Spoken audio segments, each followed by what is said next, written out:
أهلا بكم في حلقة جديدة، والتي ستكون حول آخر استعدادات المنتخب الوطني المغربي لكأس العالم قطر 2022. وسنتعرف على اللاعب الذي سيعوض آمين حريث بعد الإصابة التي تعرض إليها، وسنستعرض بعض التصريحات اللاعبين المغاربة بخصوص آخر استعدادات.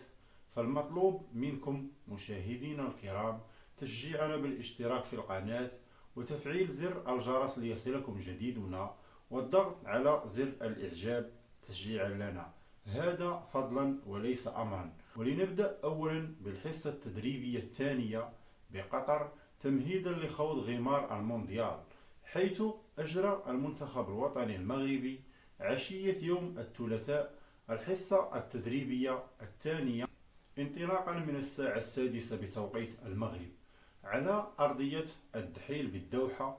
وعرفت هذه الحصة التحاق مجموعة من اللاعبين الآخرين بعد الغياب عن الحصة الأولى، ومن المنتظر أن يجري المنتخب المغربي حصة تدريبية ثالثة، وذلك مساء اليوم قبل التوجه يوم غد الخميس صوب الإمارات لمواجهة نظيره الجورجي في المباراة الودية استعدادا للمونديال. ويدشن المنتخب المغربي رحلته المونديالية يوم الأربعاء القادم بملاقاة منتخب كرواتيا في إطار الجولة الأولى من منافسات المجموعة السادسة، والتي تضم كما نعلم منتخب بلجيكا ومنتخب كندا. واللاعب الذي سيعوض آمين حريث فهو اللاعب أنس الزروري، جناح بيرلي الإنجليزي البالغ من العمر 22 سنة، سيلتحق بالمجموعة غدا الخميس على هامش تواجد الأسود في الإمارات.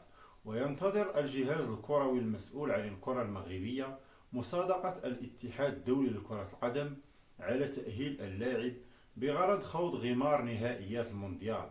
أما بخصوص تصريحات بعض اللاعبين المغاربة، فقد أعرب إلياس الشاعر عن سعادته بتمثيل المغرب في أول مشاركة مونديالية بالنسبة للاعب، مبرزا أن الذهاب لقطر لن يكون من أجل العطلة، وإنما لتحقيق نتيجة إيجابية، وهذا ما نتمناه نحن كمتتبعين للمنتخب الوطني المغربي.